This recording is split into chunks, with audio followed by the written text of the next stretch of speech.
सोचो अगर कोई मटेरियल ऐसा हो जो अपना कलर भी चेंज करे और सरफेस की शेप भी, बिल्कुल एक लिविंग ऑर्गेनिज्म की तरह। यस, जैसे ऑक्टोपस जो एनवायरनमेंट के हिसाब से अपनी स्किन को इंस्टेंटली बदल देता है।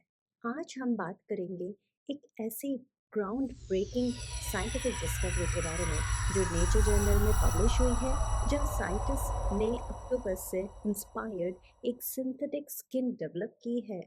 ये सिर्फ साइंस फिक्शन नहीं, ये फ्यूचर की रियल टेक्नोलॉजी हो सकती है। सबसे पहले बात करते हैं ऑक्टोपस का सुपर पावर क्या है। सबसे पहले समझते हैं कि ऑक्टोपस का इतना स्पेशल क्यों होता है। ऑक्टोपस की स्किन में होते हैं क्रोमेटोफोर्स। क्रोमेटोफोर्स उन्हें कहा जाता है जो कलर चेंज के लिए होते हैं। मसल स्ट्रक्चर्स, स्किन को रफ, स्मूथ या बम्पी बनाने के लिए इनको बोलते हैं मसल स्ट्रक्चर्स।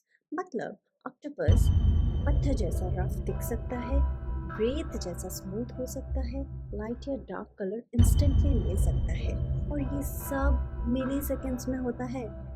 साइंटिस्ट का ये क्वेश्चन था, अगर हम ये पावर आर्टिफिशियल मटेरियल में ला पाए तो क्या होगा। तो अब आते हैं सिंथेटिक स्किन पे। ये कोई नॉर्मल प्लास्टिक या रबर नहीं है, ये एक स्मार्ट मटेरियल है जो कलर चेंज करता है, टेक्सचर चेंज करता है और फिर वापस ओरिजिनल फॉर्म में आ सकता है। इस मटेरियल के अंदर लेयर स्ट्रक्चर्स होते हैं, एक लेयर कंट्रोल के लिए, एक लेयर शेप टेक्सचर कंट्रोल के लिए। जब इस पे इलेक्ट्रिकल सिग्नल या हीट या प्रेशर दिया जाता है तो कलर शिफ्ट होता है, सरफेस ऊपर नीचे हो जाती है, एग्जैक्टली जैसे ऑक्टोपस अपनी स्किन मसल्स कंट्रोल करता है।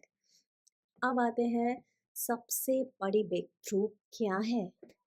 पहले भी कलर चेंजिंग मटेरियल्स बने थे और पहले टेक्सचर चेंजिंग मटेरियल्स भी बने थे, पर पहली बार दोनों चीज़ एक साथ एक ही मटेरियल में अचीव हुई है। मतलब colour plus texture, control plus reversibility, artificial plus nature like behaviour, ये तीनों चीज़ें, यही रीज़न है कि नेचर ने इसे हाईलाइट किया है। नेचर पब्लिकेशन ने इस चीज़ को बहुत ही अच्छे तरीके से हाईलाइट किया हुआ है। अब इसका हम देखते हैं इंटरेस्टिंग पार्ट, इसका यूज़ कहाँ हो सकता है। First of all soft robotics में, रोबोटिक्स जो एनवायरनमेंट के हिसाब से अपना आउटर सरफेस चेंज करे, हमें फ्रेंडली और सेफ हो। सोचो एक रोबोट जो हॉस्पिटल में स्मूथ हो और डिज़ास्टर जोन में रफ हो जाए, राइट। वेरेबल टेक्नोलॉजी, कपड़े जो मूड के हिसाब से कलर चेंज करे, टेम्परेचर के हिसाब से टेक्सचर एडजस्ट करे। सो फ्यूचर में जैकेट्स जो ठंड में रफ हो जाए, जो हीट रिटेन करे एंड गर्मी में स्मूथ हो जाए। सो फ्यूचर में इन सब चीज़ों का बहुत इम्पोर्टेंस है। देन थर्ड आता है आपका कैमोफ्लेज और डिफेंस के लिए। सो मैं उस डिफेंस की बात नहीं कर रही, मैं डिफेंस की बात कर रही हूँ, मिलिट्री के लिए। यस, यूनिफॉर्म्स जो एनवायरनमेंट में ब्लेंड हो जाए।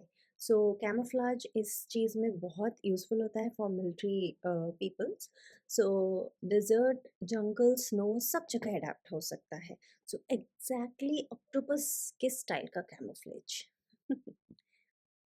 सो फोर्थ आते हैं हम डिस्प्ले या स्मार्ट सर्फेसेस पे। सोचो फ़ोन का जो बैक है और 3D टेक्सचर बना ले, या कार का जो डैशबोर्ड है जो बटन खुद बना दे, बिल्डिंग्स की वॉल्स जो सनलाइट के हिसाब से रिफ्लेक्ट करे। सो इन सब चीज़ों में डिस्प्ले या स्मार्ट सर्फेसेस में भी उसका बहुत इम्पोर्टेंस है। सो ये रिसर्च इतनी इम्पोर्टेंट क्यों है? क्योंकि ये दिखाता है नेचर का बेस्ट इंजीनियर है, बायो इंस्पायर्ड डिज़ाइन फ्यूचर है, मटेरियल सिर्फ पैसिव नहीं होती है, एक्टिव भी हो सकती है, और हम मशीन्स को ज़्यादा अलाइव जैसा बना रहे हैं। तो ये थी कहानी ऑक्टोपस की, साइंस की और फ्यूचर की टेक्नोलॉजी की। आज जो लैब में है कल वो रियल लाइफ में भी हो सकता है।